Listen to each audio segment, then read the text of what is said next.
Hello, this is Dr. J, and you are watching week 5 for Introduction to Anthropology. This week, we're going to talk about the culture concept and what anthropology has been talking about for the last 150 years, looking principally at contemporary culture, but also a lot of the debates that we have been referring to in previous weeks. I'm just going to point towards this image on the screen. It's a Nayarit tomb in western Mexico. Sort of have a story continuing from this idea of who owns culture, who possesses culture, what is the nature of culture, material culture specifically, who owns museum goods, things like that. Continuing that discussion, provenance, another term we could talk about. I love collecting art, love collecting old things. I go to auction houses, I go to thrift stores.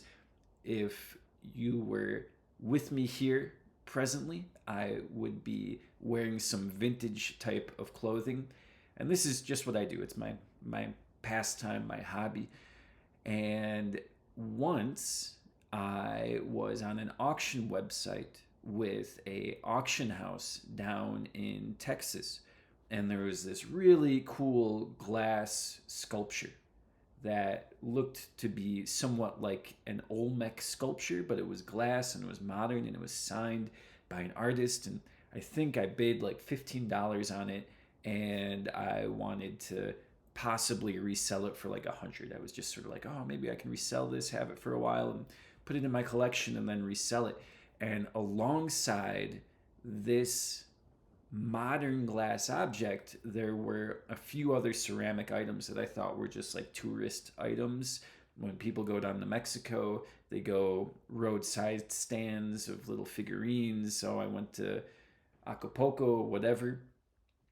And to my surprise, when I received the whole lot of things that I won on the auction, there was this incredibly old piece of ceramic, and it was one of those things that I instantly recognized because I'd worked in museums, I'd collected art, I knew what old things were, and this thing was just caked in dirt, and it was worn away by time on top of it. And it was just like, what is this thing?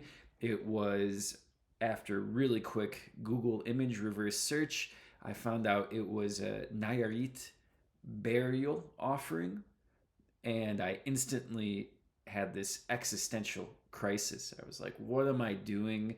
I can't have this thing. This thing is not mine to have. I need to take it someplace. So I start talking to all my friends who are in academia and work in museums, trying to get this statue out of my house.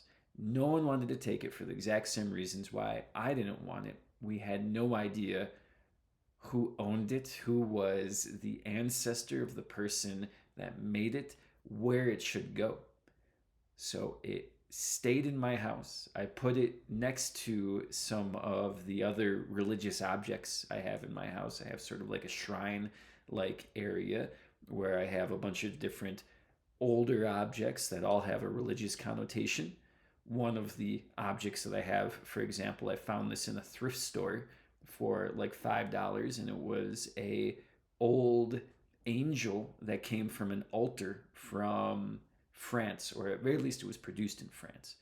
So I have this other thing. I had just these very sacred objects that I stumbled across, and I have them sort of all together in the same place. I have things from Asia, I have things from indigenous cultures, things from Europe. And you can see here how the object, this figurine, and this is not the figurine. I have the figurine, but I don't even take images of it because I don't even know how to respect taking images and sharing images of it. I'm not even sure if that's even something that aligns with the beliefs of the Nayarit people, but it was more or less this type of object. It was made from ceramics and a process called polychrome. So they painted it and fired it, and it was a very durable way to have a painted ceramic object. Normally, you would find them in pairs. And so they were often associated with family, but also romantic partnership or intimate partnership. You can see on the top image on the left hand side one such burial offering, and you see a few different figurines around and some food and some other vessels. And then you can see on the bottom, you would often get these pairs, male female pairs, most likely marriage partnerships that would be interred together in like a cave, like a family cave, or some space underground.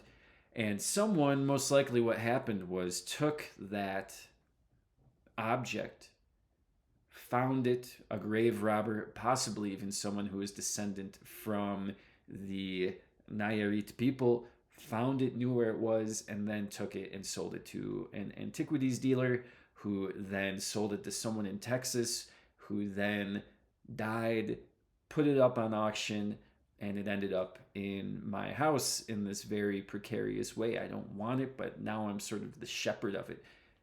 I can't just even take it back to Mexico and say, hey, I want to give this back to the Nayarit people. No one would fully understand. They wouldn't know where it would go. The provenance is all broken. So this sort of brings me to a conversation about the culture concept. Who owns culture? What is culture? Can culture be possessed? Is it something more fluid? Is it something more objective? That's what I'll be talking about today. And that's what we call the culture concept or cultural anthropology.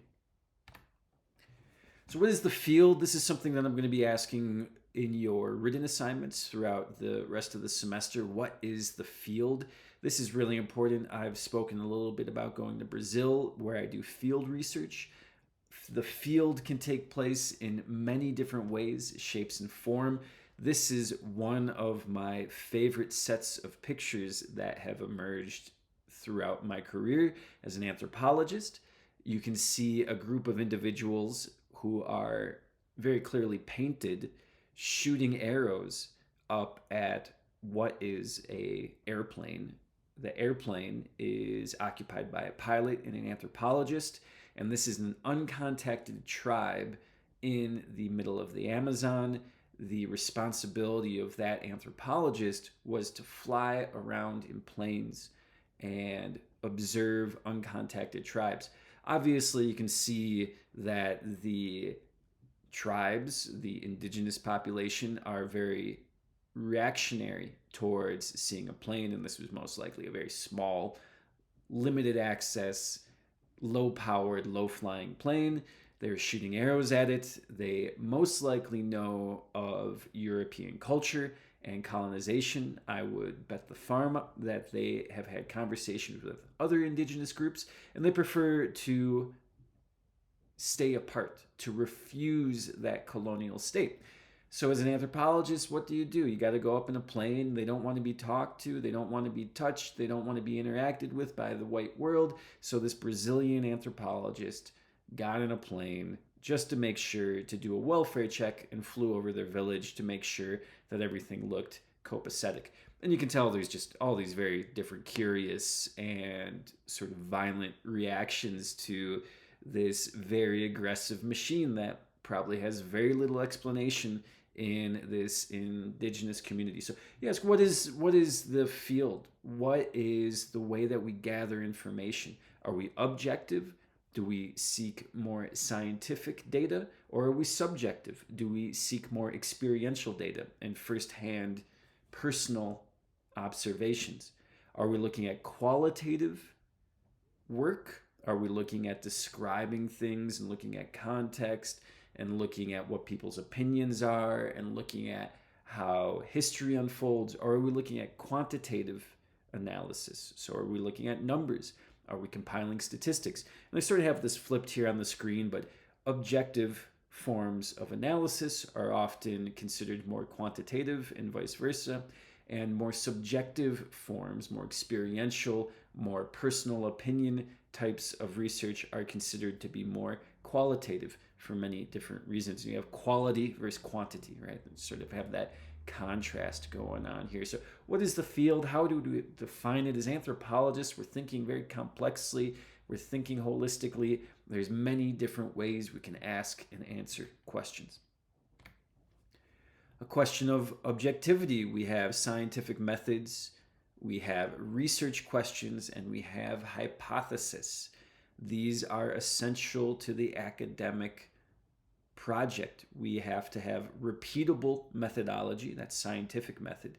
So if I do something and I make a claim based off my findings, I have to make it possible that you also can perform the same research and repeat the results that I achieved. That's sort of the gist of the scientific method. Behind that, though, we have research questions. So we might have the same methodology and even the same data we're working with, but we might have a different set of questions, a different perspective that we're trying to enunciate. And then we have also different hypotheses. So we have this different question, we might have similar methods or different methods, and then we also have an argument that we are trying to prove or disprove. I have here on the screen a image or a chart, many different types of charts like this, but it's sort of just ranking the different fields of academic study from most objective to most subjective. You can see chemistry, this is all very subjective, which one is more objective, but then we're getting in this sort of rabbit hole type of arguments. But we can see chemistry is something that's very reproducible, very much related to molecular analysis and all that kind of stuff, and it's something that's considered a very objective, quantitative type of research analysis. Biochemistry as well is very closely related to that, and then biology. But then when we start getting to biology, we can see that there's various different interpretations of what even makes up the body and what is biological and what motivates biological processes and what are the results of biological processes. And so we have this breaking apart of that objectivity because people have more social or more qualitative questions, more descriptive questions. Medicine is now when we are taking that very objective science of chemistry and biochemistry and we are applying it to practice. And when you apply any scientific law to the real world, there is always going to be a chance that variables go unaccounted for and some result takes place that you did not anticipate. So it's much more qualitative than more objective, quantitative types of science. But it's still relatively objective because the human body is relatively predictable and very well studied, and we have all this information of it. Of course, there's regions where we don't know specific knowledge, and there's still disease and all that kind of stuff. But relatively scientific, the process. Psychology, we're now informing our understandings of mental health based off of complex theoretical positions. Maybe our observations about mental health are relatively reproducible because humans are all the same animal, but nonetheless, the ways that we make sense of those rather quantitative, reproducible observations is through very situated and contextual psychological and social understandings. Anthropology, similarly, we can look across the whole world and see different types of things reproducing themselves, marriage and reproduction and inequality and beliefs about a deity or lack thereof, belief in a higher power. All those types of things are very anthropological. Similarly, how the human body reacts to environmental stresses as well as reacting to social stresses and population stresses. This tends to be something that's very situated in our social understandings of the world as much as it is situated in any type of quantitative scientific methodology that we may be able to use. So it's right there in the middle of quantitative and qualitative, and you'll find anthropologists who are very qualitative, and then you'll find some that are very quantitative. History, obviously, we're looking at objective facts for the most part. Some people like to invent facts or question facts or talk about fake news and fake histories and conspiracy theories and all that kind of stuff. Okay, but once again, the analysis of history should most likely be based off of verifiable facts. Then, if you study history, you know that there's always interpretation. Of course, the Declaration of Independence was signed in 1776, but was it truly a document of independence, or was it one that made new forms of dependence and subordination to other different types of power? Okay, now history only really makes sense when we have these types of questions. Biography, similarly, novel tends to enter into the fictional territory. Same thing with epic, tends to be a little bit more poetic. And then you have lyric, so like song and poetry. So you can see here just the stages of objectivity and subjectivity. Once you get the lyric and poetry, you're pretty much just sitting in your own perspective and talking about the world and what you think about the world. And you're not necessarily reflecting on quantitative 1,000-person research studies to make these pronouncements. Anthropology has struggled with this for a significant amount of its history. In the beginning, most anthropologists were armchair anthropologists. They weren't going out into the field and doing ethnographic research. They were instead looking at all these different documents that were coming in from colonial territories and from other types of bureaucratic institutions, and trying to make assumptions or trying to make cultural rules that could be observed in this type of paperwork.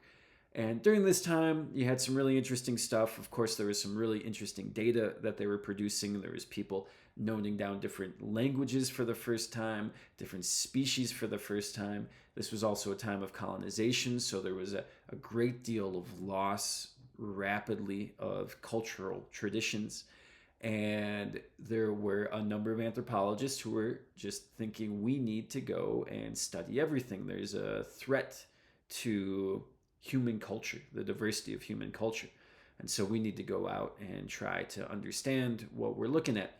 E.B. Taylor was one of the early famous anthropologists, and he wrote a book about anthropology, one of the early books, and in that he defines culture as that complex whole which includes knowledge, belief, art, morals, law, custom, and any other capabilities and habits acquired by man as a member of society. Holistic, very much looking at that complex whole. And that's something I'll be referring to for the rest of the course. This was essential for early anthropology, regardless of the armchair nature of it. We acquired this habit, or we began this methodology of looking at all these different human conditions and how they intersect. Much more than any other field of study, we're trying to pull the biology and the art and see how biology informs art and vice versa. Many fields aren't even getting close to that, or might just recently begin to approach some of those types of questions in the last 30 to 60 years. But anthropology was one that was principally looking at holism right from the start. It was mostly a type of ethnological cross-cultural comparison. So there's ethnography with graph in the name. So that means the recording of different culture. Ethnology would be the comparing of two different cultures or multiple different cultures against one another. Going back to the strategy of the armchair anthropologist, there were many different reports coming in from the colonial corners of the world, and what these armchair anthropologists were doing were comparing these various different reports that were coming in. So they were carrying out a cross-cultural comparison. That's very distinct from what most anthropologists do nowadays, which is specialize in one specific town or one specific city or one specific neighborhood. Back in the day, it was let's look at everything, let's look at all these different cultures, let's compare. Some important frames of reference that we can think about, there was a great deal of culture shock going on at this time. This was the 1850s. Most people didn't travel around the world. Most people weren't encouraged to embrace social justice and diversity. Most people might have thought about the universal humanity of human beings, but even anthropologists did not agree on who constituted a human being. Racism, ethnocentrism, colonialism was all foundational to these early anthropologists in like the 1850s and 60s. And I just Googled an image here of culture shock. I think everybody sort of knows what it means, but you can think about culture shock as a gut reaction to when you encounter a culture that is dissimilar from your own. And this can go in many different ways. I think traveling abroad, I haven't traveled as much as some people, but I've traveled to several different countries.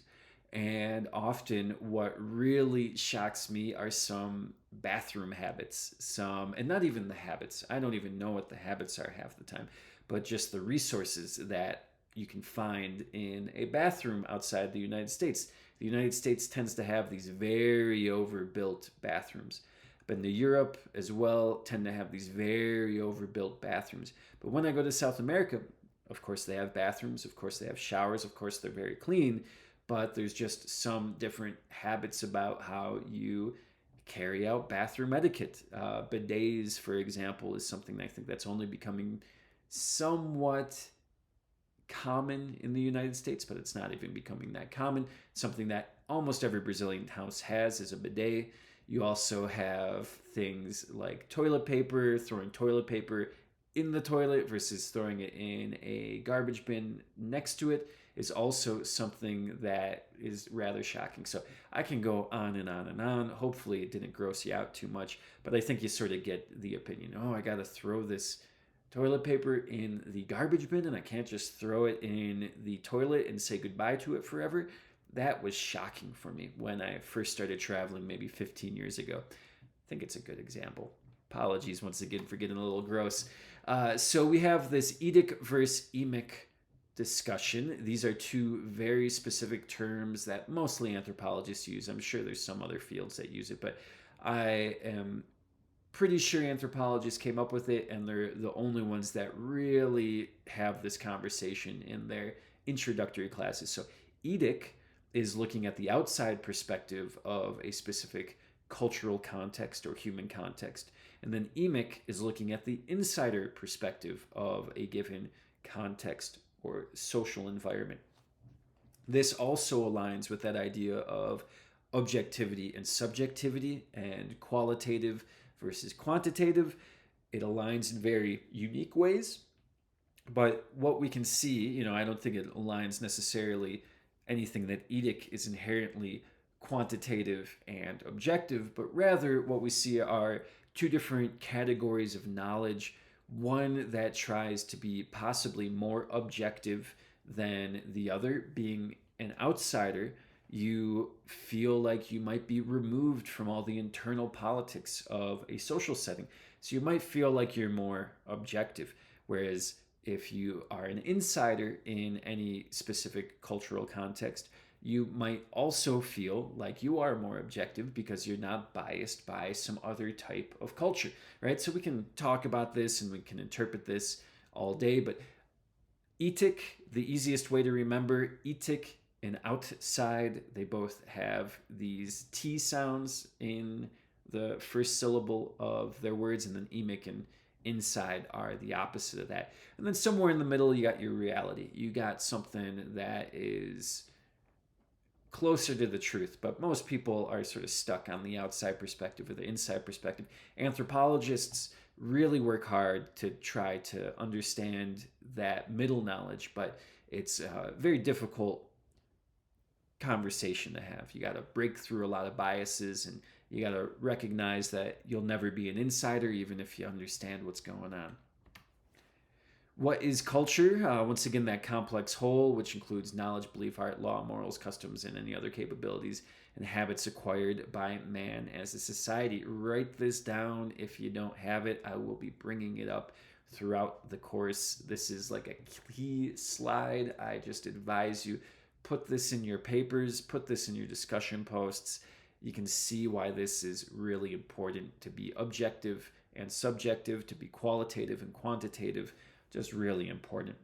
So, moving beyond that, we also have this very important term that goes along with culture shock and cultural bias is the idea of cultural relativity. I've brought this up a few times throughout the course already, but I will definitely ask you to note it down right now because that is the central philosophy and the central tool of the cultural anthropologist is to suspend your own belief and try to understand a culture on its own terms. So, really, to embrace that emic perspective. One example I often think about when we talk about cultural relativity, culture shock, and culture bias as well, is the example of cannibalism. So you can see on the left here, published in 1565, it depicts starving Spaniards cutting down the bodies of thieves hanged by Pedro J. Mendoza in present day Argentina in order to eat them. So in the 15th century, 16th century, there were cases of cannibalism in European descendant cultures. During the same time, there was a European fascination with how indigenous people in the Americas had a ritualistic practice of consuming the flesh of their enemies. And here's an image on the screen on the right of a Tupinamba ceremony. This is a indigenous ceremony where they enslaved their enemies for years at a time. They integrated them into their villages and their families, and they still ate their family and those people that they integrated into their villages. There was a German guy named Hans Staden who was shipwrecked in Brazil at this time. And at this time, Brazil was not 100% controlled by the Portuguese. The Portuguese made claims to it, but also the French, the Spanish, and the Dutch all made claims to it. And then, of course, there was a bunch of foreign sailors and mercenaries and colonizers that were following the Portuguese and everybody else. And Hans Staden was shipwrecked. He was captured. The tribe that captured him was aligned with the French, whereas the German were aligned with the Portuguese at the time. So there was this conflict. And he was held captive for years by the Tupinamba. Eventually, he married somebody and he proved himself to the chief, and the chief let him go. And he went back to Europe and wrote a book about his history, of his experience hanging out with his indigenous people.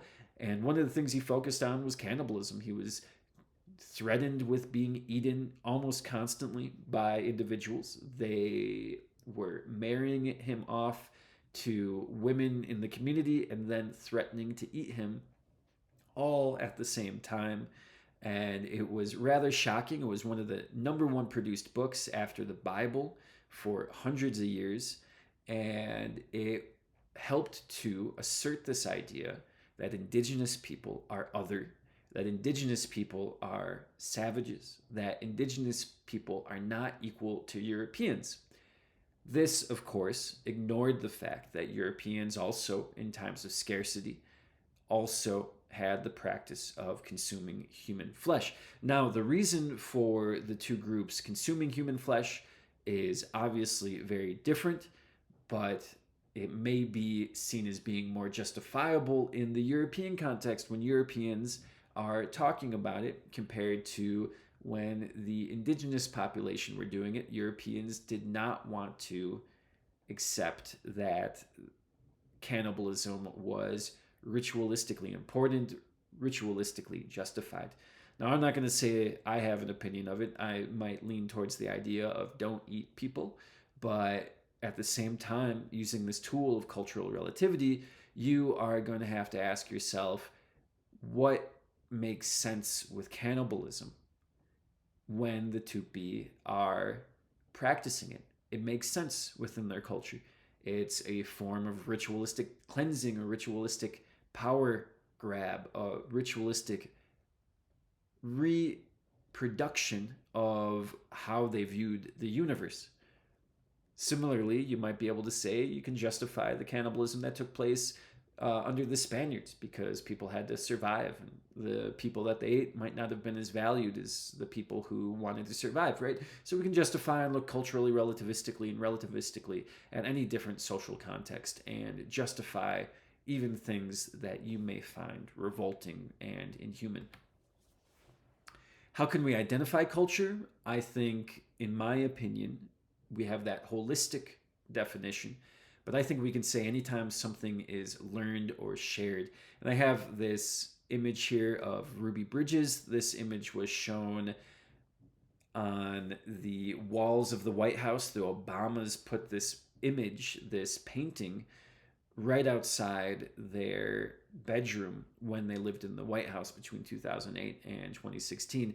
It's painted by Norman Rockwell, this very famous American artist. I've mentioned him briefly in previous classes talking about Paulo Freire.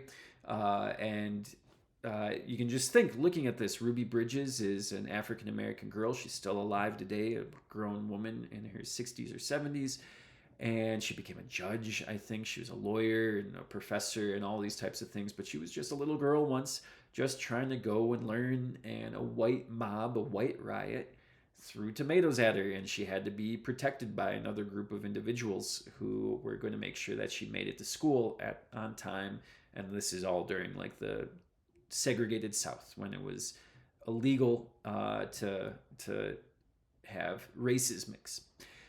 Anyways, just thinking about this, how were things learned in this context? We have race, gender, class, all wrapped up into a very basic learning context that is very specifically related to life in the 1960s United States.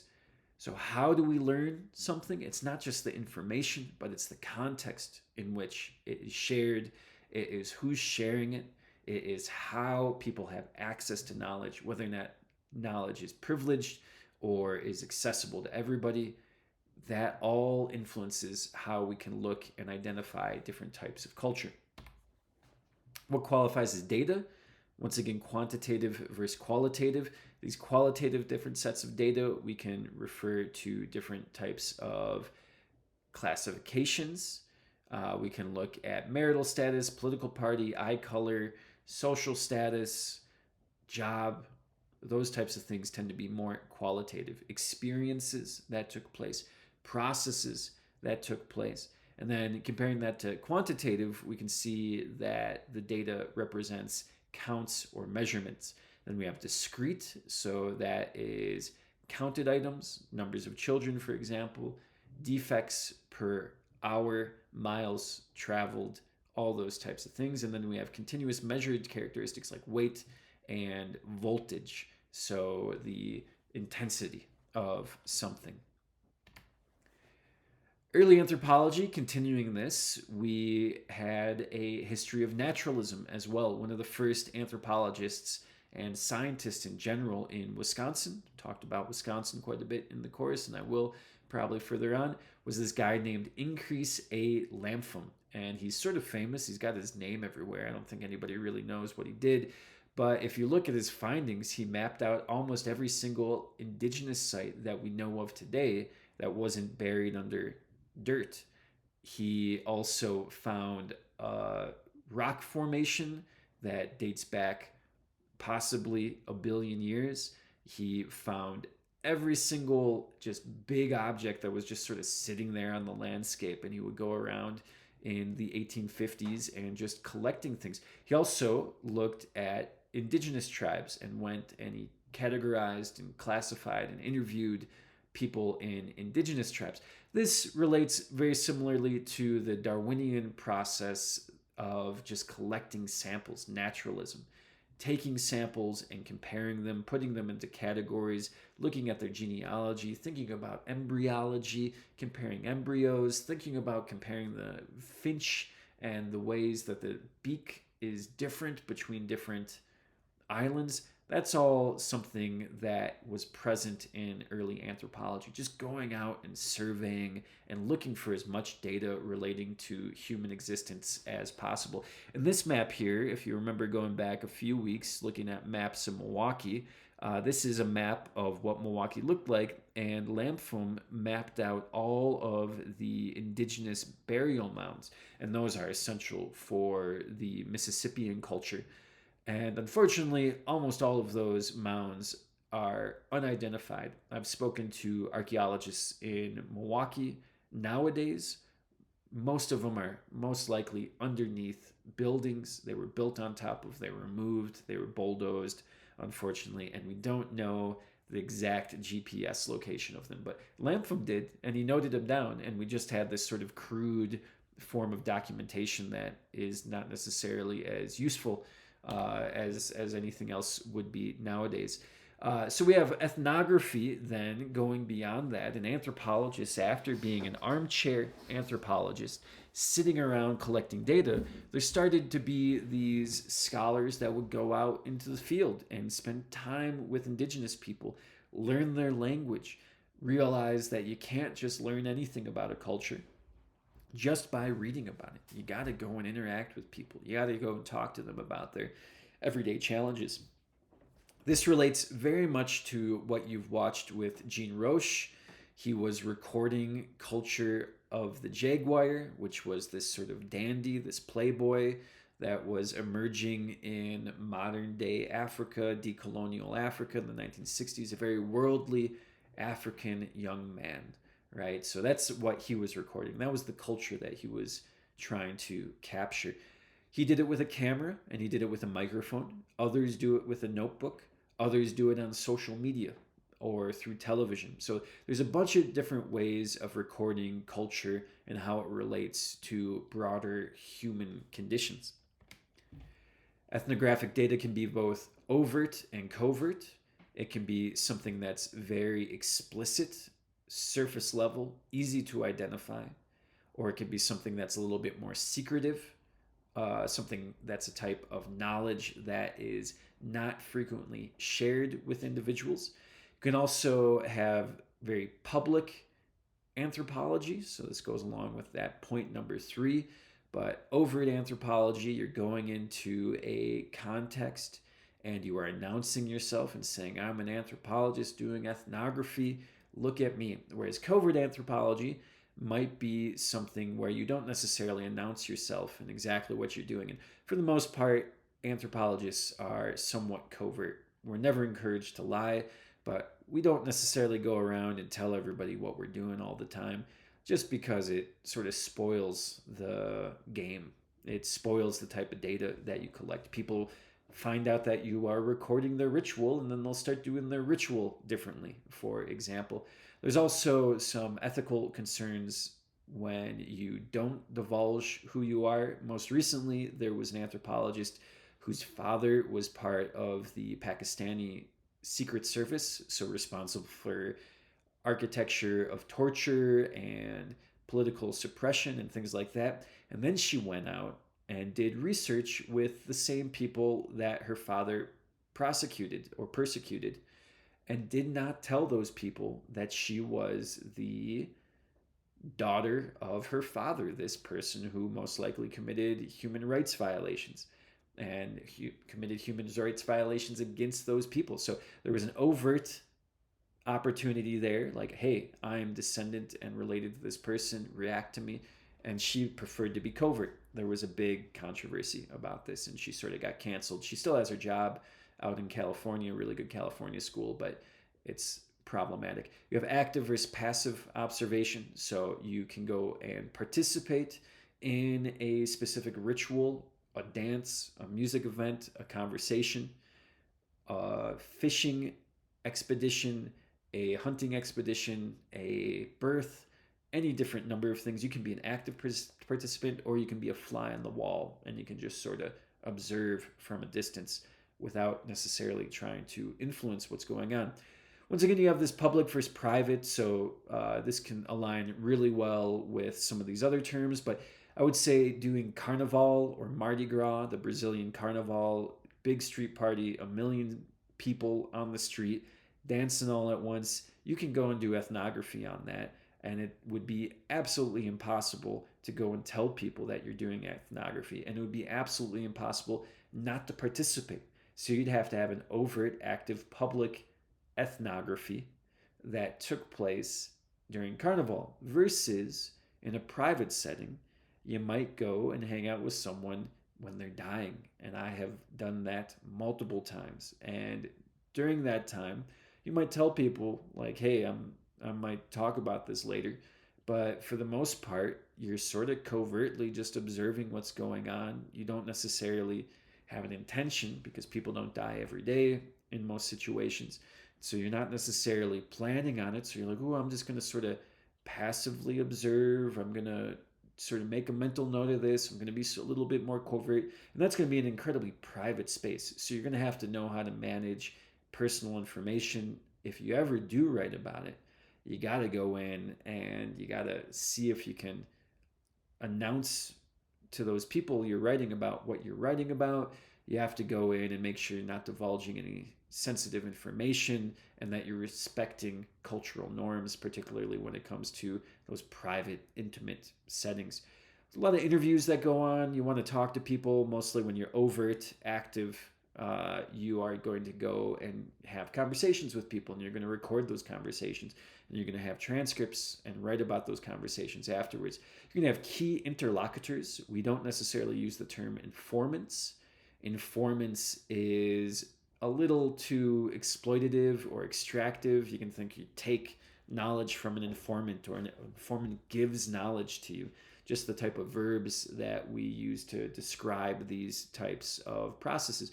Rather, you have a set group of people who you view as equals, have to be an egalitarian or an equal type of interaction between you and the people in whatever cultural context you are carrying out an ethnography. And those are the individuals that you stay close to for the duration of your research, if not the duration of your life. I have a group of key interlocutors, and it's all pretty much a family or a group of people that circulate around one specific family in a favela in Rio de Janeiro. And they tell me everything. They talk to me every day, and they treat me like a cousin or a nephew or someone who is in the family, peripheral to the family as well. They're invested in my life. And these are really a give and take. We're equals in this context, and they know exactly what I'm doing. And these are the principal people I'm going to be tracking. The world that revolves around them is the world that I'm interested in. You can use, once again, just like Jean Roche, you have these visual, audio, and material evidence that you can gather. Even when I'm just looking and observing Carnival, I might be able to grab a t-shirt or have a special costume that I'll wear. People wear costumes during Carnival. I might want to go in with a camera and just record everyone's different outfits that they're wearing, the different events, the different types of dances that they do. I might want to record audio. There's a lot of music during Carnival. There's a lot of screaming. There's a lot of singing. There's a lot of people talking about stuff. So I might want to go in with a microphone and just record conversations. And then also I do a lot of social media analysis. And this is something that's increasingly more popular nowadays because everywhere you go in the world, everyone's online. Even prisoners that shouldn't have social media have social media. So social media analysis is a reality of everyday life, and it's something that you can apply anthropological and ethnographic ideas to. You can look and see how people represent their world. How does that complex whole materialize on social media? How are we observing people and actively or passively observing people while we are interacting with them on social media? What does social media do as a social context in terms of influencing culture? All these are types of questions that we can ask about social media, really any media, and social media analysis really points towards anthropology's ability to focus in on one specific corner of culture and contribute to a discussion about it. Getting back to the history of anthropology, we had E.B. Taylor, we had some other anthropologists that were beginning to do ethnography, and then we had a group of individuals more or less fronted by Franz Boas. Franz Boas is the founding father of a four-field American anthropology. You had some anthropologists in America, the United States, before this, but mostly the anthropologists that you're seeing are in Britain and in France. Franz Boas was a German immigrant, a Jewish German immigrant to the United States. He started out doing his research looking at the different ways that indigenous people in the north, the Inuits, who we would call the Inuits nowadays, how they had multiple different concepts and words and ways to describe ice. Far more words to describe ice than any other society that had been recorded. And he was initially studying physics. He studied physics to get his PhD. But in the process of getting that physics PhD, looking at the ways that ice is formed in the Antarctic and the different qualities that could be applied to those different types of ice, he transformed into an anthropologist. And during the 1890s, he had moved to the United States and he started working for the World's Fair in Chicago, a very famous World Fair that took place in the 1890s. And he was responsible for the ethnological exhibit. So he was putting together a bunch of different examples of culture that could be found in the United States and presenting them to visitors from throughout the world. There's some controversy in this, of course, because there was most likely a whole number of human remains. There were most likely a bunch of people brought from cultures throughout the United States and sort of sequestered to be sort of museum exhibits. So these sort of living museum exhibits, very problematic and dehumanizing. Here you can see Franz Boas reproducing a dance that is used by the indigenous populations of the Pacific Northwest. It's a hoop dance, and he was reproducing it. It's one of the more famous photos of him. But he really had this four-field approach. I'll talk about that here in a second. But he wanted to look at not only cultural representations, but with that quantitative, objective, hard science, chemistry, physics background, he wanted to also look at some of the more scientific aspects. And he encouraged every single anthropologist to go out and gather as much data about a specific social context as possible. And one of the more important sort of ethical and philosophical trajectories, and very practical trajectories as well, was that during this time, most of the indigenous populations in the United States were being forced onto reservations. Their culture was being systematically stripped by the U.S. government. Young people, youth, were going into boarding schools, losing all their culture, forced to cut their hair, forced to turn into European Americans. And anthropologists who were keenly interested in culture and the diversity of culture, and who worked closely with many of these indigenous populations, realized that the time was ticking, the clock was ticking, and they needed to record as much about these societies as possible before they went extinct, before that European cultural genocide was complete. So we take this four-field approach. We look at oral histories. We look at very practical physical and material knowledge. We try to track linguistic qualities. We look at different types of health outcomes and different types of possible scientific processes that we can observe. And Franz Boas called this salvage ethnography, or salvage anthropology. Let's save as much as we can from these dying cultures as possible. You can see here, this was more or less the world that Franz Boas was seeing when he was talking about salvage anthropology or salvage ethnography. He was working initially up, I believe, near Greenland or up in the Native American territories in in Canada, what is now Canada, but then he quickly moved to the Pacific Northwest. And we see Salish Sea here, just the diversity. If you've ever been to this part of the world, it is very beautiful and it is very dense, and there's just mountains going into sea everywhere. There's a great ability for people to be isolated. There's a great rainforest ecological diversity, and it was also quickly a place during the era of Boas and other anthropologists that massive logging expeditions and other types of very destructive industrial processes were taking place. So you see some linguistic diversity, every single one of these different colors and different blotches of territory. You have like Ojibwa and Dakota and Swanee and all the different indigenous peoples of the United States. And this is what the linguistic map looked like. And this was really what anthropologists were trying to salvage. They were trying to say, let's salvage these nations within a nation that were being quickly exterminated by the United States. Participant observation became increasingly important throughout the history of anthropology. So following Boas, you have now an American school that is thriving of anthropology and doing its own thing. You have a French school that is thriving and working in French colonial context. You have a British school that is thriving, and you have a German school that is thriving. And you have, of course, every single country and every single space had possibility for people to do anthropology, and anthropologists began to sprout up everywhere.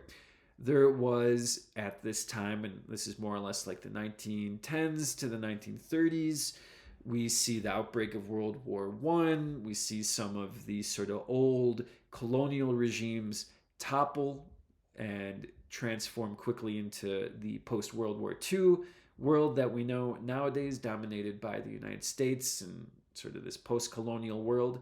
And during this time, there was a lot of important anthropologists doing work embedding themselves into social contexts for years at a time. Franz Boas would go and he'd learn a language, and he was a very smart person, so he could adapt and observe very well and learn cultural traditions very quickly. But he was mostly just visiting for months at a time. He did not stay for years at a time. And now the tradition in anthropology is stay as long as possible. And this all started with a guy, Bronislaw Malinowski. I'll talk about him later on in the course as well. And there was this process of going native. He was I believe, Polish, but that was a German national at the time. And during World War I, he was doing work in the Trobriand Islands, which were controlled by Australia, which was a Commonwealth country.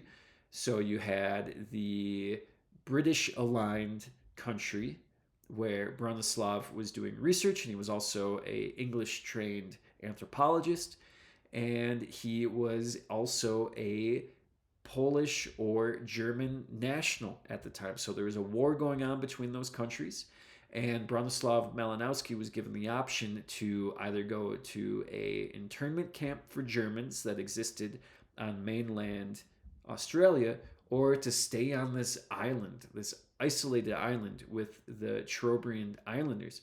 And as an anthropologist, he's like, give me the island, I'll take the island. I am going to be here as long as I need to be. I'm not going to spend this war in an internment camp.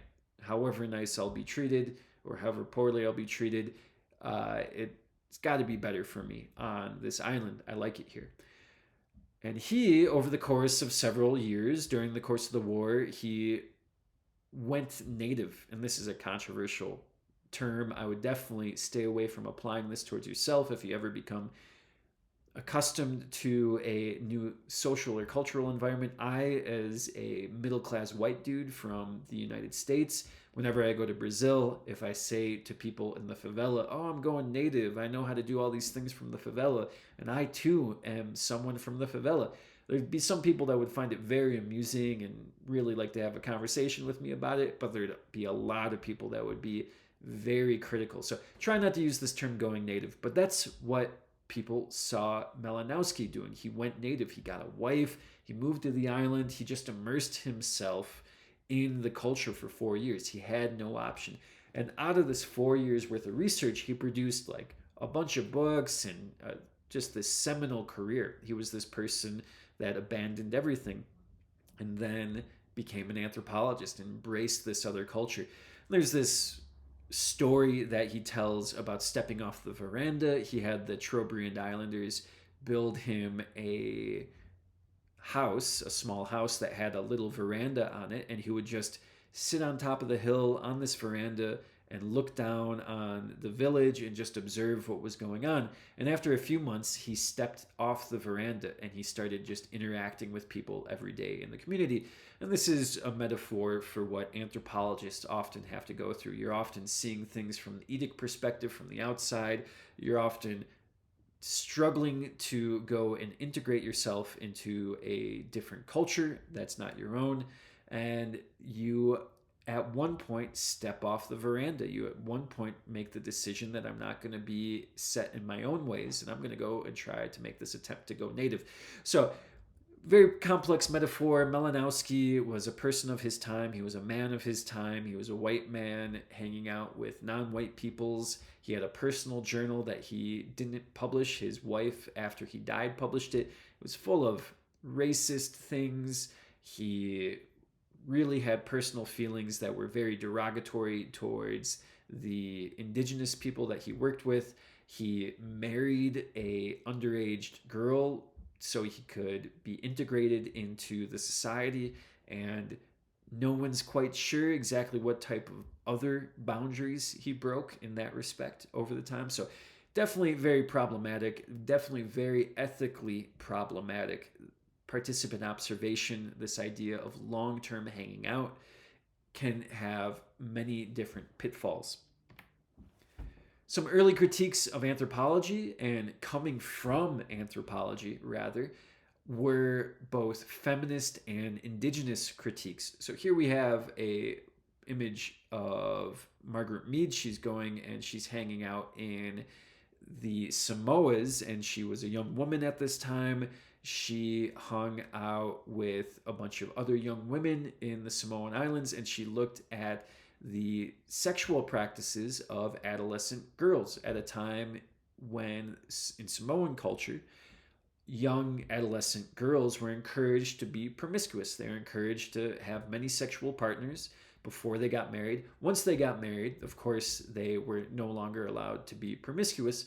But what Mead saw was this dramatic contrast with what was in the United States, where young women were expected to be chaste, not to have many sexual partners, to be very conservative in their dress, and to treat that very conservative mentality as natural. So Mead was concerned that the American way of the world was overly normalized, that it was seen as the only way or the natural way.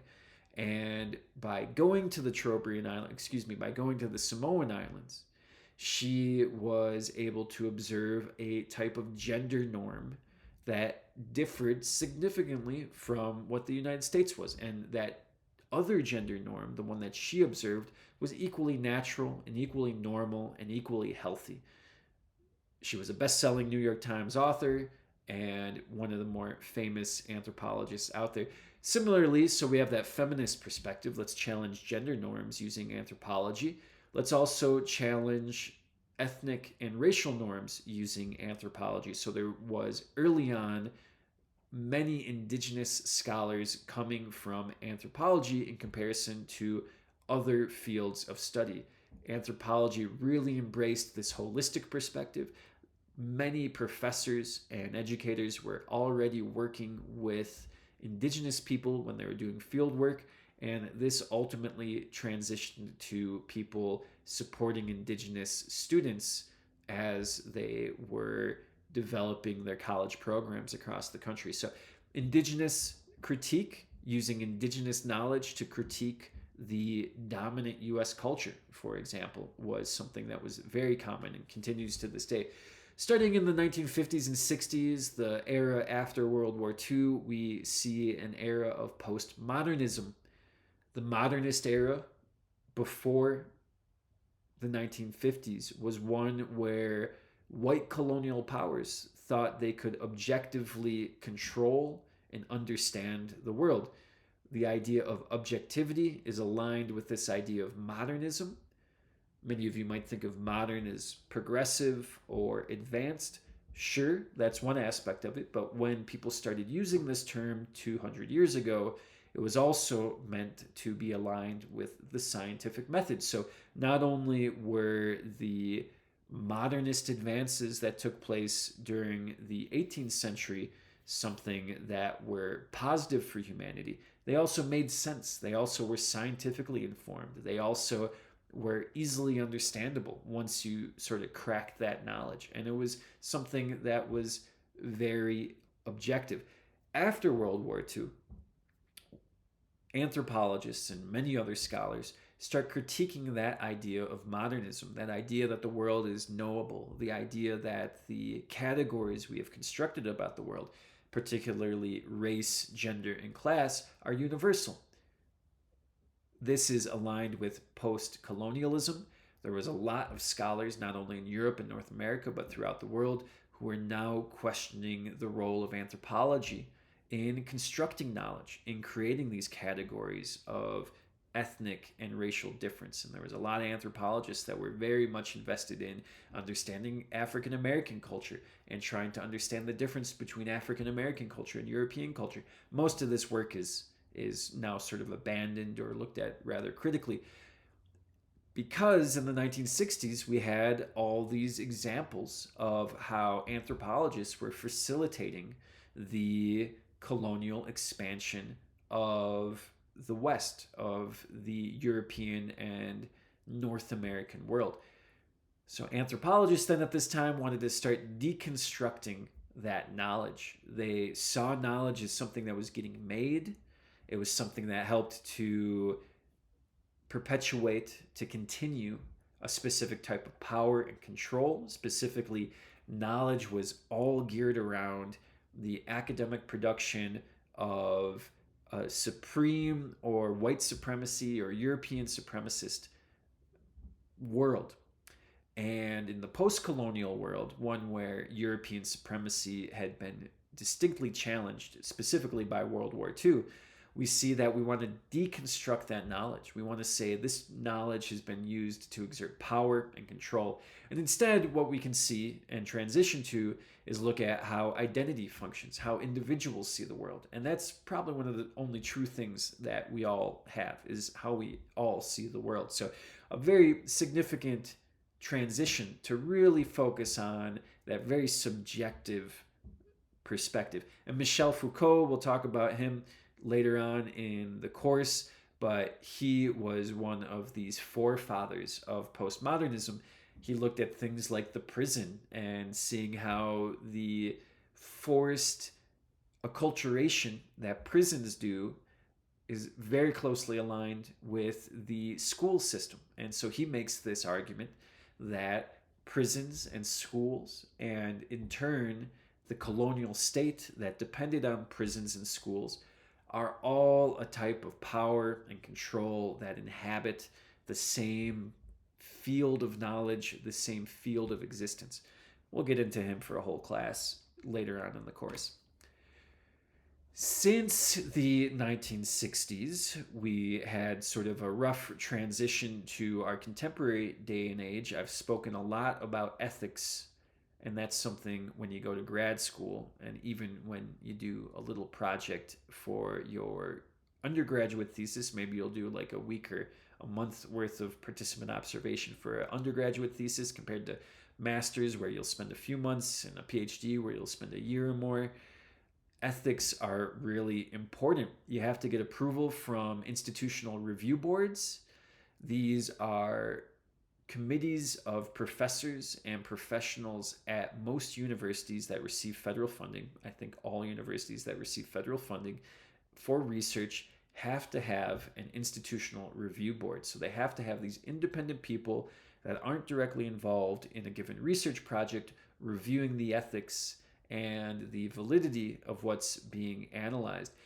And there's a bunch of different reasons for this. One of the early examples is in Tuskegee, where famous for training a bunch of African American pilots during World War II. There's also a university there. There was also a US government program where doctors would intentionally infect African American men with syphilis and not tell them.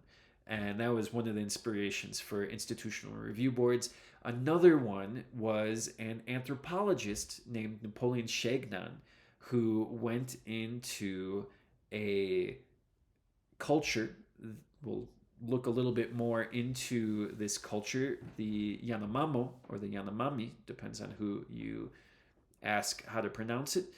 He went there in the 1960s and 70s, and he was working with a nuclear physicist who was trying to understand uncontacted or more virgin populations of humans across the globe, individuals that did not have as much contact with Western and European diseases, and therefore had a very different type of immunity compared to individuals that had been infected with like the Black Plague or bubonic plague, or with smallpox, for example. So we know the history of the United States and other parts of the world, the sharing of diseased blankets. That was sort of what this nuclear physicist was trying to understand.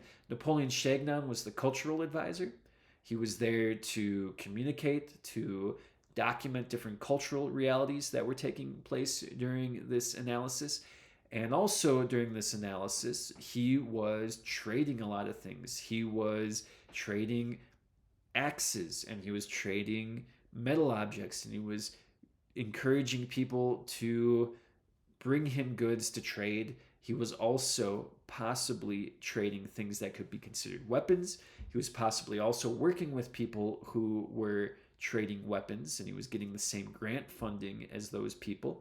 And he also might have been encouraging violence. And then what he did afterwards, he saw a bunch of conflict emerge with the introduction of Westerners.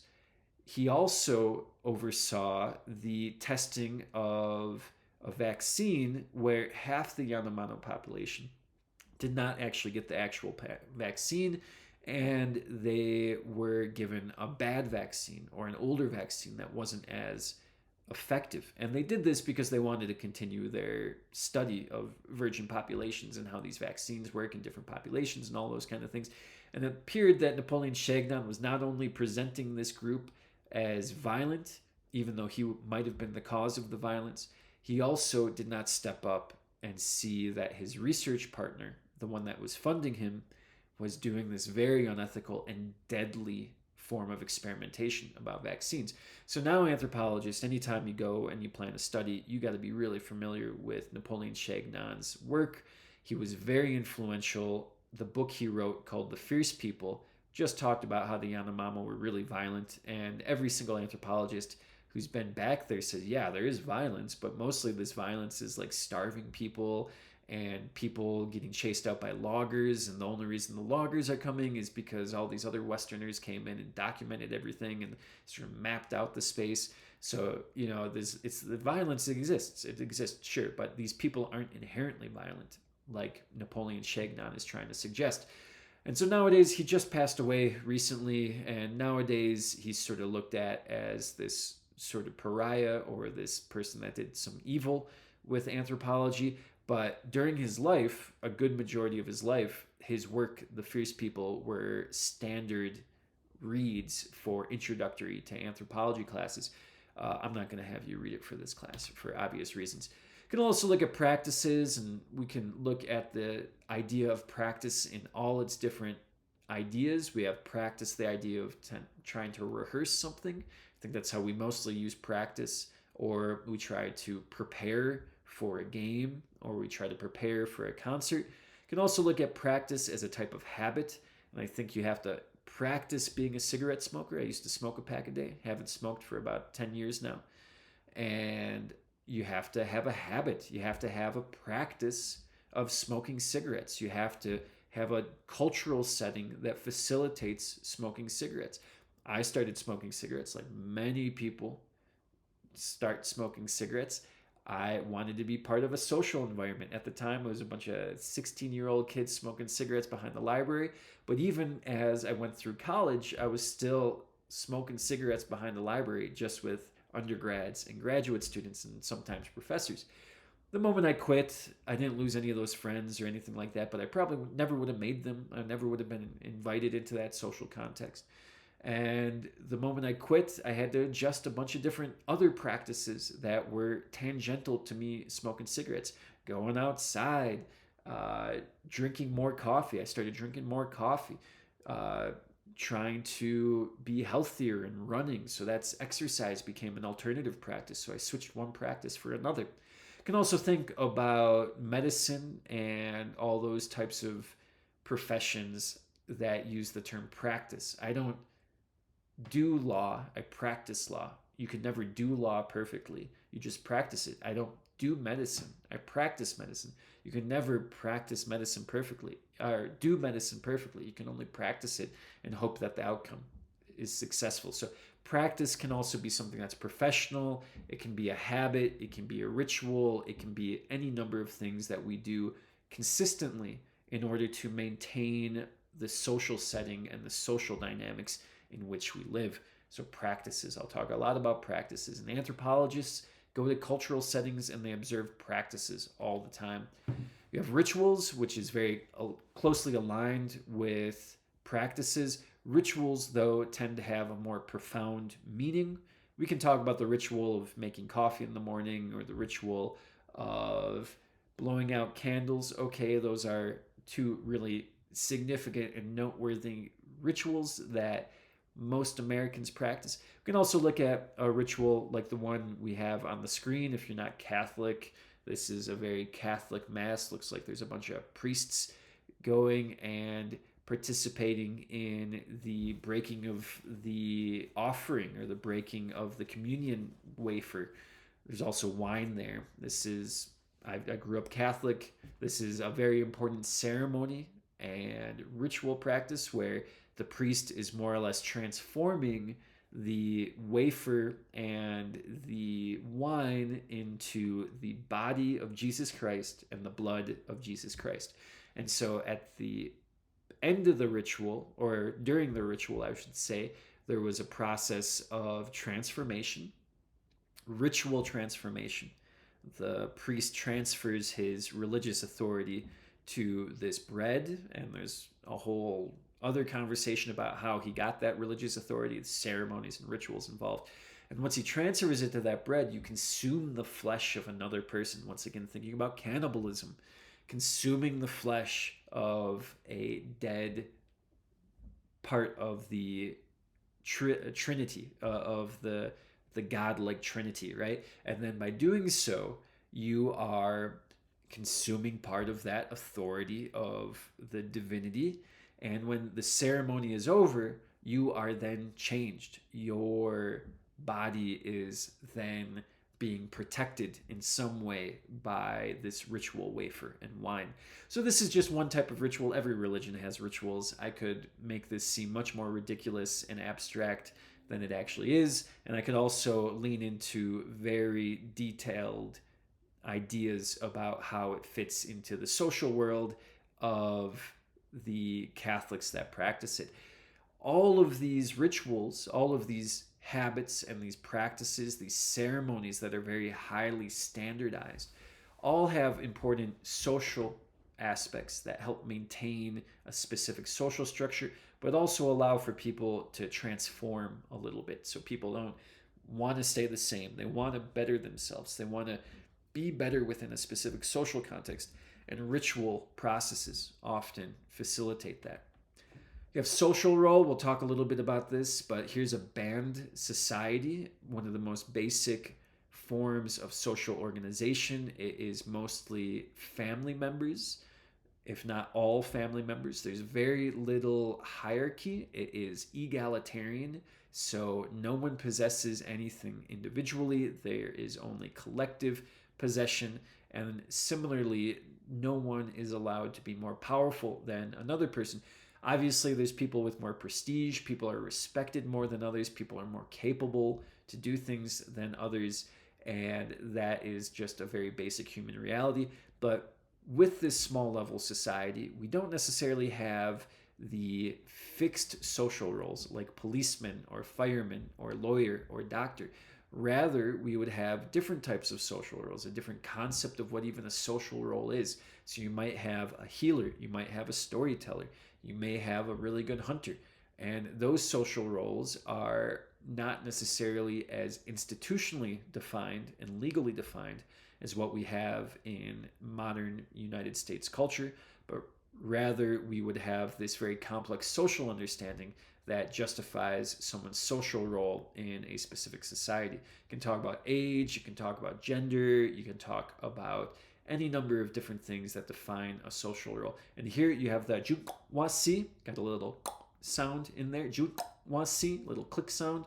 It is one of the last banned societies that exist on the earth, and they are slowly being eliminated. I think the last documentary I saw about them, the government of, I believe, Botswana or South Africa put them onto a reservation and gave them cows, and they sold the cows and moved to the city. So it's a very threatened, small level society, and their social roles went from being very much assumed between a small group of people to one being legally defined once they moved to that city. Once again, social structure, referring back again to this Catholic idea. Sorry if anyone's not Catholic, this might be a little abstract for you, but I'll try not to get spiritual here. There is a organization to the Catholic Church. I just went to Italy, just went to the Vatican, one of the most beautiful buildings in the world, full of all this different social structure. You have the Pope, who is the king, the sovereign, the most powerful person. The Vatican is a nation in itself. It's a little small square mile in the middle of old Rome, and the Pope is the head of state. He is the all-powerful. In Catholic beliefs, he is the hand of God on earth. He has cardinals, which are more or less similar to sort of countrywide leaders. So the Pope is universal. The Pope controls everybody all across the globe. You have cardinals, which have control over what is sometimes the size of a country. You have several cardinals in the United States, but you have this idea that they have a significant population, a country-sized population that they control over. And because of that, there's this whole institution. They don't even run a church necessarily. They run hundreds of churches. You have the archbishop, which would be something that might be more associated with like a state level organization. So they might have, dozens of churches, or excuse me, they might also have hundreds of churches under them, but it won't be as large as a country. You have bishops, which tend to control something the size of a city or a county or maybe a region of a specific state. And then you have priests, which administer individual churches. And then you have Catholics, which is anyone who is a member of the Catholic Church. So here is just a really good example of how we have a social structure, a very complex hierarchical social structure. At the top, there's one. At the bottom, there's billions. And this is reflective of all the different types of social structure we have in the world.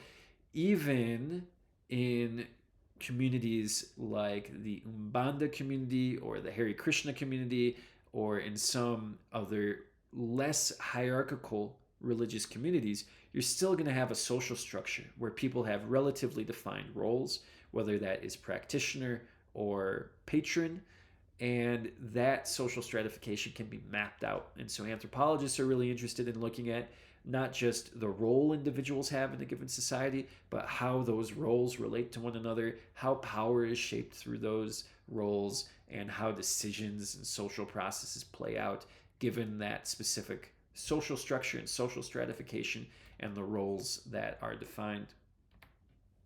There's belief, art history belief, in that main definition. This has aged worse and worse every time I look at it.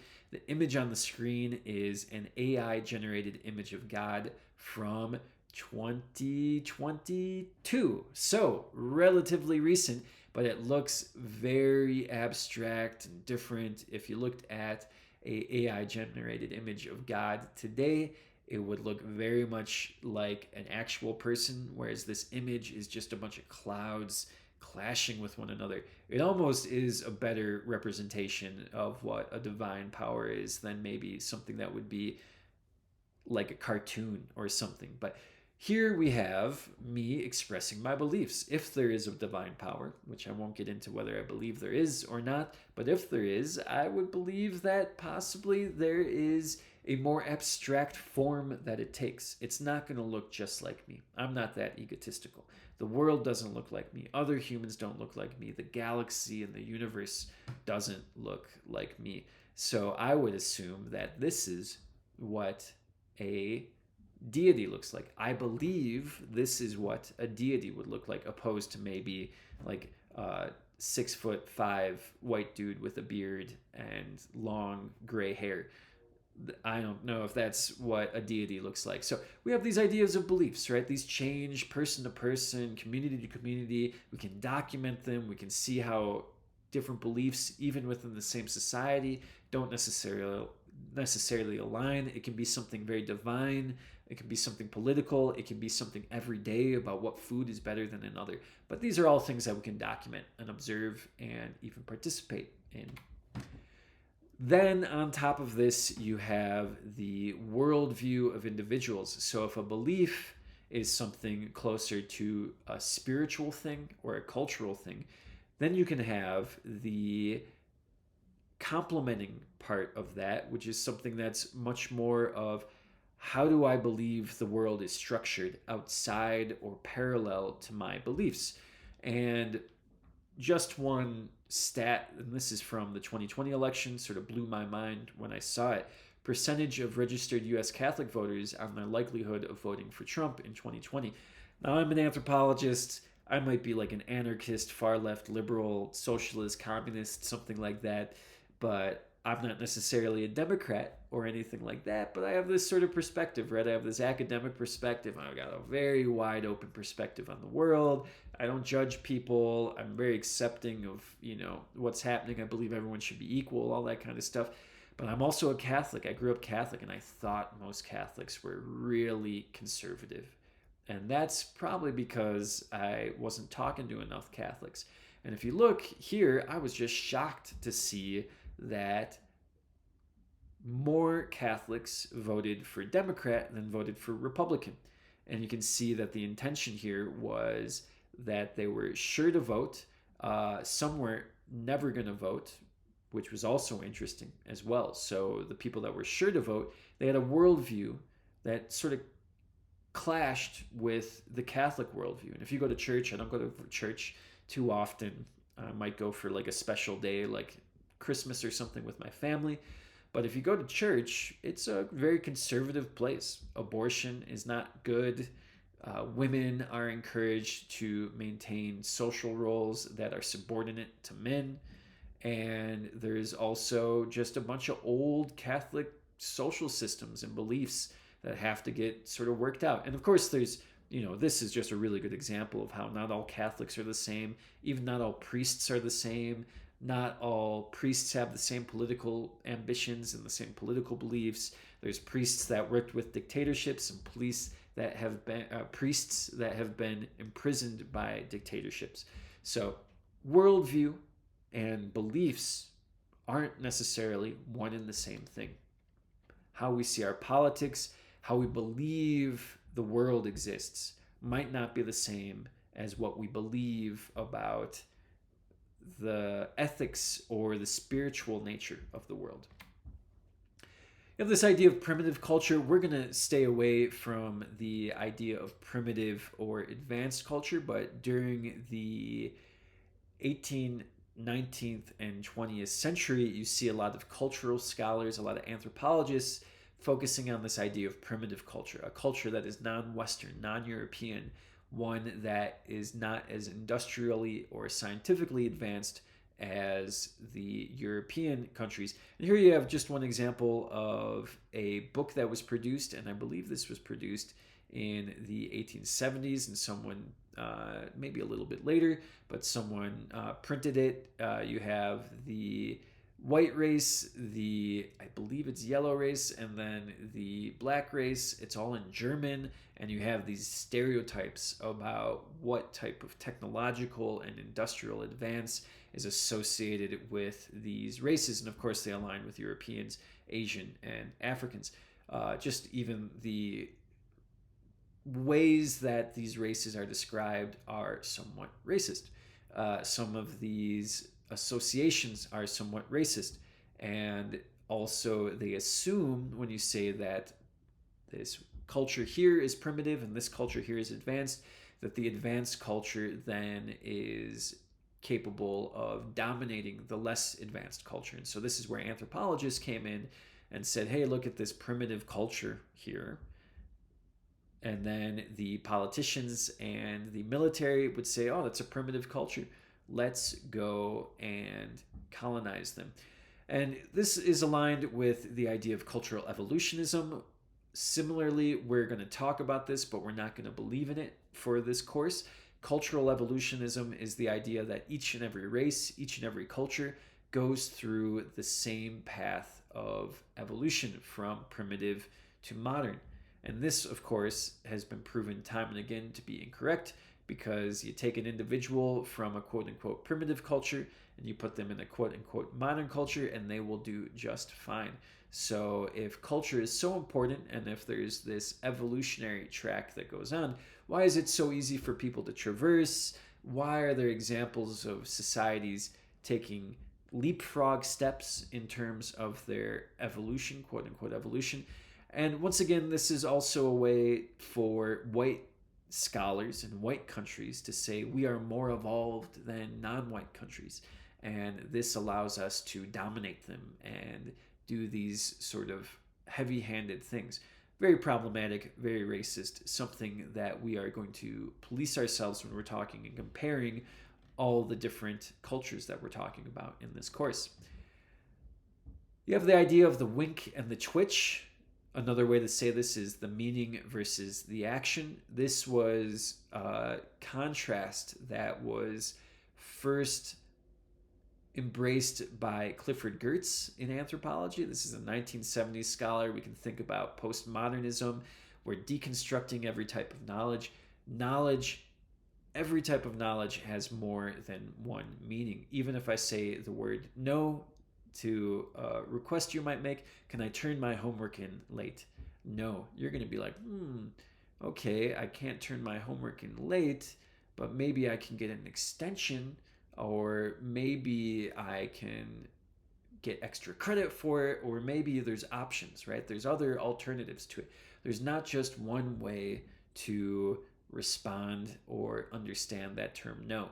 Or can I eat more cake? No, you can't eat more cake, but you can eat more pie. Oh, okay, wonderful. I have this other option. So there's a different way that Clifford Geertz talked about it, probably a more clear metaphor, the difference between the wink and the twitch. The wink is something that is intentional. The twitch is generally seen as unintentional and a spasm, a natural human movement to irritation to the eye, or maybe some form of condition that someone has where they have a nerve disorder. The wink is something that's meant to convey information. The twitch is not meant to convey any information. So how do we know the difference between a wink and a twitch? Clifford Geertz asks.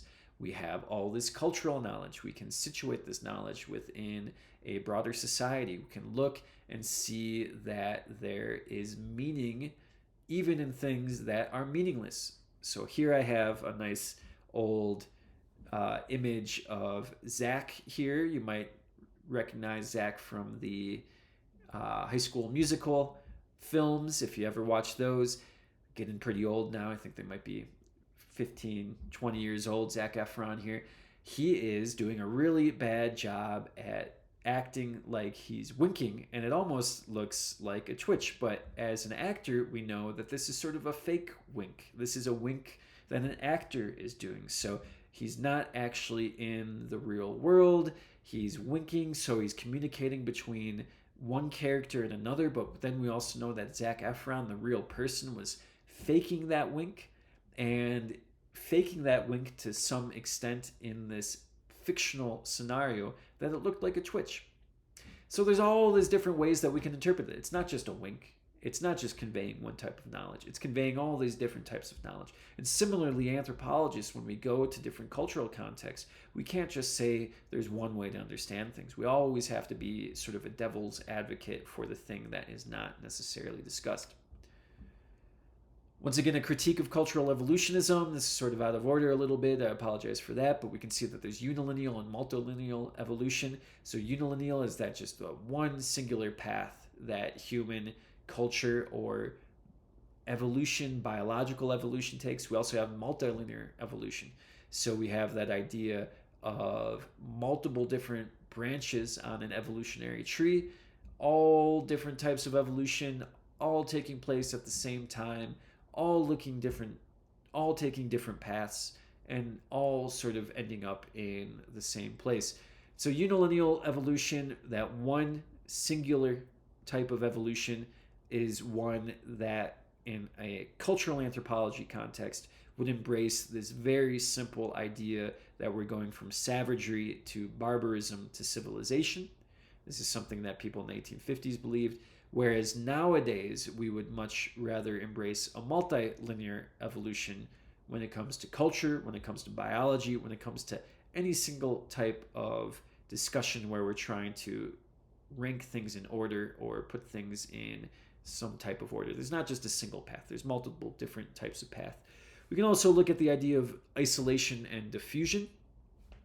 So when we are looking at a specific cultural element that might reflect a different cultural element, we have to see, is that a cultural process that emerged in isolation, or is it one that emerged as the result of a diffusion from some other culture or some other context into this context?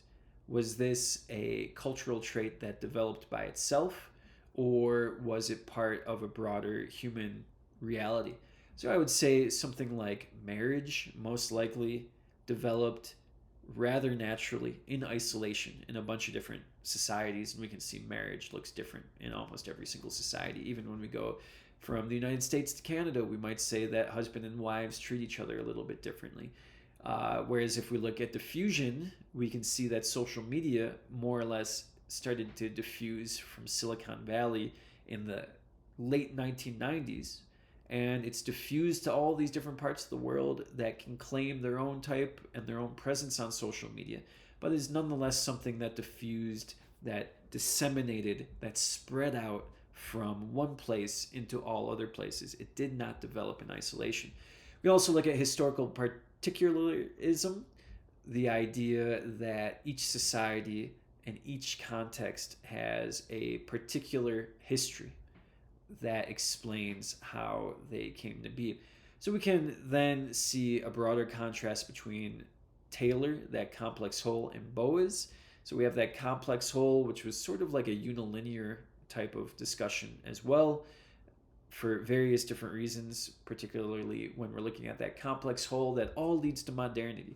Taylor, working in the 1850s, was very, very keen on that idea that we're at the height of civilization, and what anthropologists are studying are savage and barbarous civilizations. Whereas Boas, someone who had done a lot more time living with and working with indigenous populations.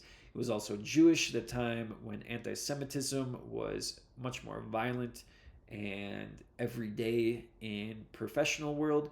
Someone who saw that idea that Western society was the best as very problematic and something that was very egotistical and prejudicial and upheld all these different types of racial environments. So he would be someone who would see this historical particularism, this idea that there's multilinear evolution, that all these processes that we can observe might be developing both in isolation but also with some elements of diffusion. So thinking about that complex whole in a much larger perspective than just we're going from stage to stage to stage. I'm going to ask you to watch another documentary by Jean Roche. It is Les Maîtres Fous, The Mad Masters. It is something that examines ritual, language, and religion, all central topics to cultural anthropology.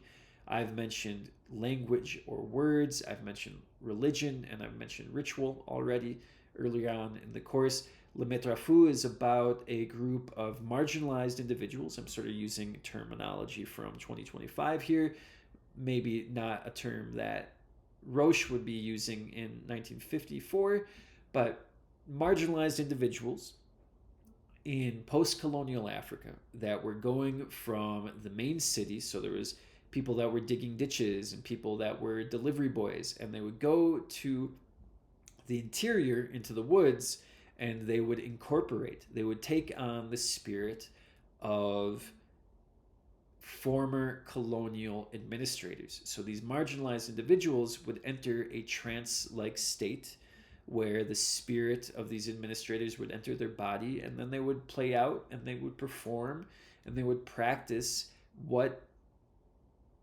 is, or hypothetically in a ritual sense, how these individuals would interact. And what Jean Roche is trying to assert here is that there's other ways that people can deal with mental health when you are feeling powerless, when you are feeling marginal.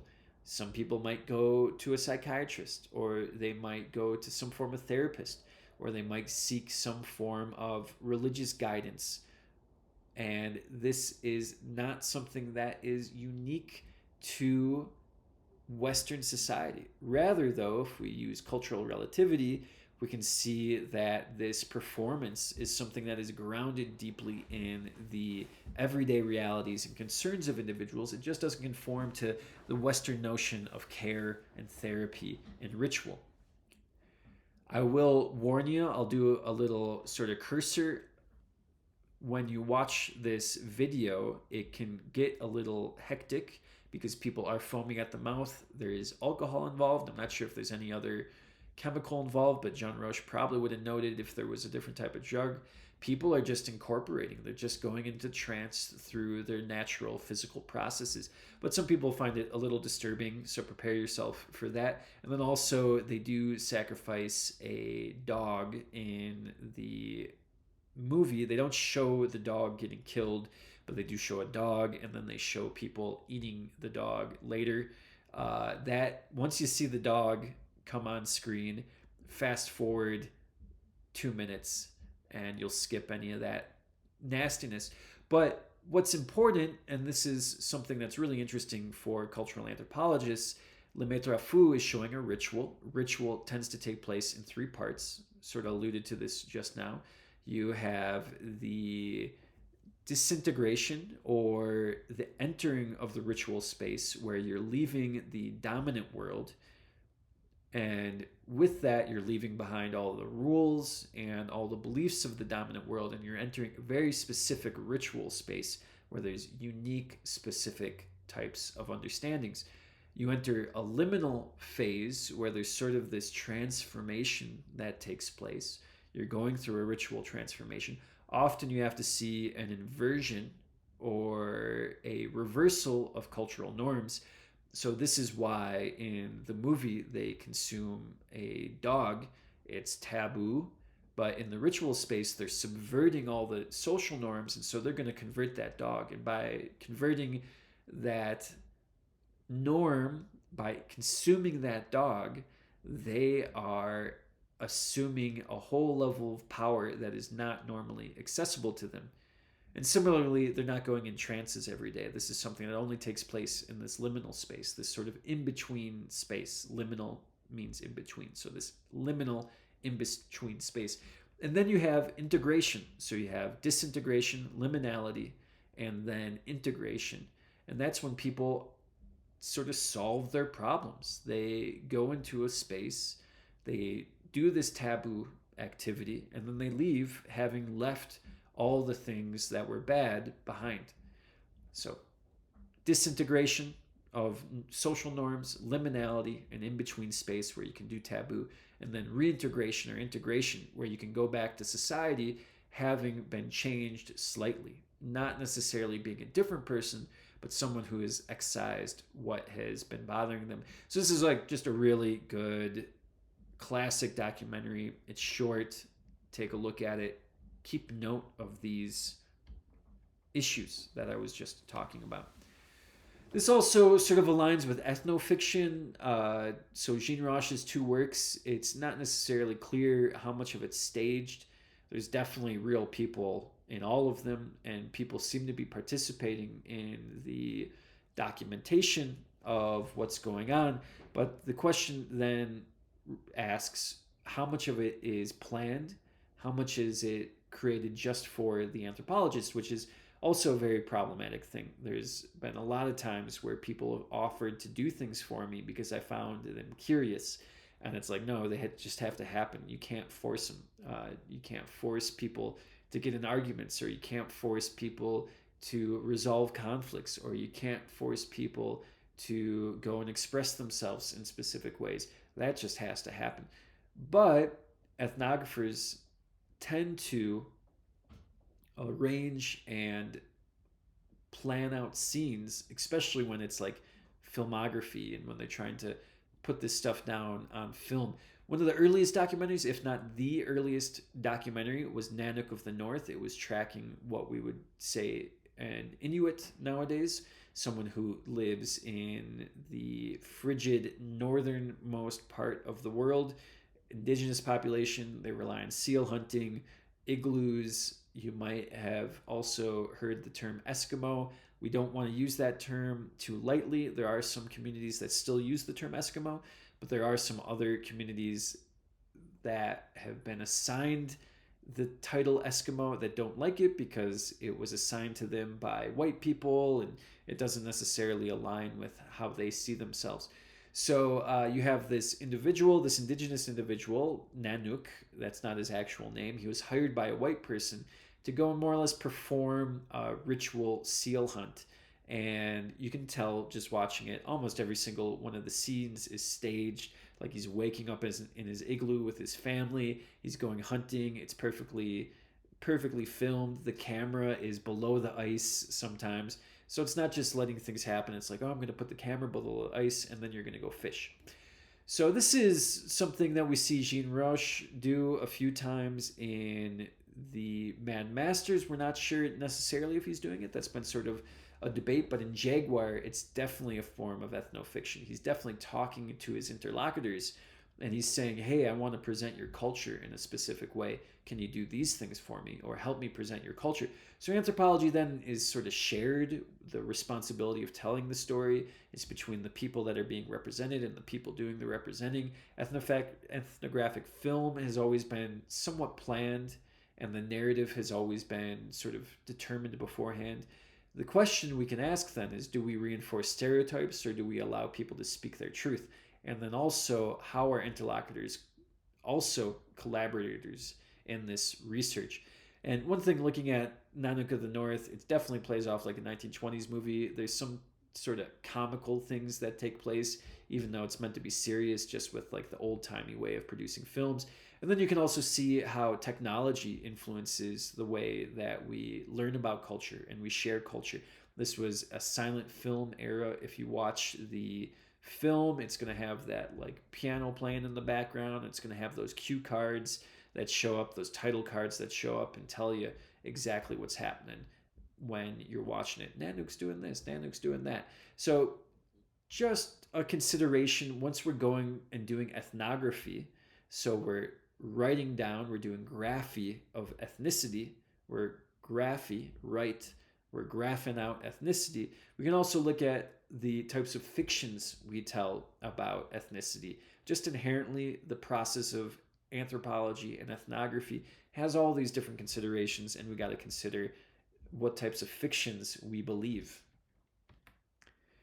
Culture is plastic, fluid, and historical. I've brought this up several times, but the idea of the Polaroid, Edwin Land invented the most significant photographic technology ever known to man. And for about 40, 50 years, it was the dominant technology in photography until digital cameras came out. And because of that, the Polaroid camera, and we can see some influential users from Andy Warhol to Britney Spears using Polaroids. The Polaroid camera became somewhat obsolete and it transformed, it went out of business. The imagery of the Polaroid, nonetheless, was something that remained very salient. And we see the evolution of the Instagram logo. It started off with a straight up Polaroid camera. This is a rainbow Polaroid camera. I actually have several of them and I collect them. And you can see the influence of transforming this logo for Instagram into what it is nowadays, which is just sort of a blob like purple orangish thing, but it still sort of represents this Polaroid camera. So we can see here Polaroids have come back, they've reinvented them. You can get the film now again after a bunch of years of not being able to. And we can see that in the historic context. In the 1940s, having an instant camera was revolutionary. But now in the 1990s, when it went out of business, or in the 2020s, it's no longer revolutionary. It's something that's highly competitive. There's a bunch of different options. And now it inhabits, the Polaroid camera inhabits this more artistic sphere and this more artistic place. And actually, recently, just a little update, in 2025, Instagram talked about getting rid of its filters, and most of its filters were designed to duplicate the aesthetic of old types of film cameras. Now they're just going to get rid of them. So they're sort of abandoning that. But the history of Polaroid and Instagram are connected forever. Representation matters, so you'll have to read this week the Nasarema. I won't get into this. I'll let you read it yourself, and you want to ask yourself every single sentence that you're reading, who's getting talked about, what's getting talked about, when's getting talked about, how do we talk about this culture? There's a very stilted and complex way to understand what's going on. Horace Minor is not necessarily making a whole lot of sense because there's all this flowery language, this anthropological language that buries really what is getting talked about. So open up your mind. What's being talked about is not actually what's being talked about. And this is very intentional for Minor.